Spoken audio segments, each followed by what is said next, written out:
इस कहानी की शुरुआत होती है एक छोटे लेकिन बहुत ही खूबसूरत गांव से।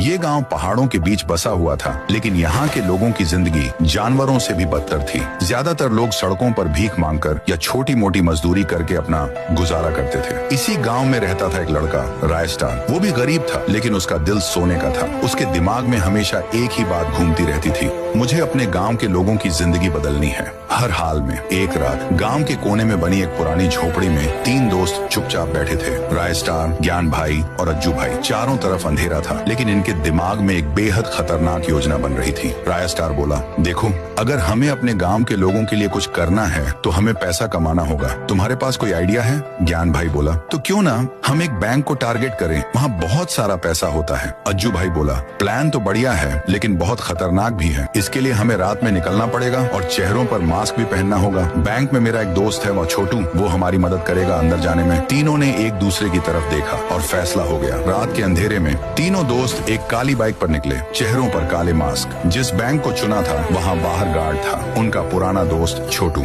छोटू ने इशारा किया, तीनों पीछे की दीवार से बैंक के अंदर घुस गए। लॉकर रूम में था सोना, हीरे जवाहरात और हजारों के नोट। तेजी से सब बैग में भरा और बिना आवाज किए बैंक से निकल गए। सुबह होने से पहले तीनों ने गांव के हर एक घर के बाहर पैसे रख दिए। सुबह जब लोग बाहर निकले, हर कोई हैरान था, ये पैसे कहाँ से आए, किसने दिए, भगवान ने कोई फरिश्ता भेजा है क्या? गांव में खुशी का माहौल था। धीरे धीरे पूरा बेरोजगारपुर बदलने लगा। अब गांव का नाम हो गया रोजगारपुर। बच्चे स्कूल जाने लगे, माओं के हाथों में राशन था और लोगों के चेहरों पर मुस्कान थी। लेकिन ये खुशियां ज्यादा दिन नहीं टिक पाई। कहानी में जबरदस्त मोड़ तब आया जब एक डेंजरस पुलिस ऑफिसर की एंट्री हुई, सिंघम। वो एक एनकाउंटर स्पेशलिस्ट था जो कालाहारी से ट्रांसफर होकर बरमूडा आया था, सिर्फ एक मिशन के लिए। आते ही सबसे पहले उसने बैंक का सीसीटीवी चेक किया और पहचान लिया कि गार्ड छोटू भी शामिल था। उसने छोटू को ऑफिस में बुलाया और जमकर मारा। छोटू चीखते हुए बोला, मत मारो सर, मैं सब कुछ बता देता हूँ। छोटू ने सब उगल दिया, रायस्टार, ज्ञान और अज्जू का नाम। सिंघम ने उन्हें पकड़ने के लिए एक शातिर प्लान बनाया। रायस्टार और उसके दोस्त फिर एक बैंक लूटने निकले, लेकिन इस बार बैंक के बाहर सिंघम अपनी पूरी टीम के साथ छिपा हुआ था। जैसे ही तीनों दोस्त बाहर निकले, सामने था पूरा पुलिस फोर्स। रायस्टार समझ गया,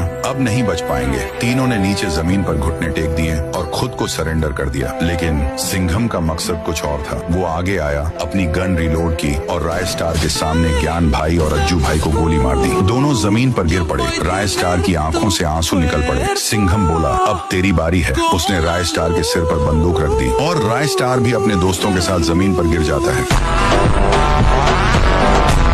पार्ट 2 देखने के लिए कमेंट करो पार्ट 2 और शेयर करो अपने फ्री फायर वाले दोस्तों के साथ।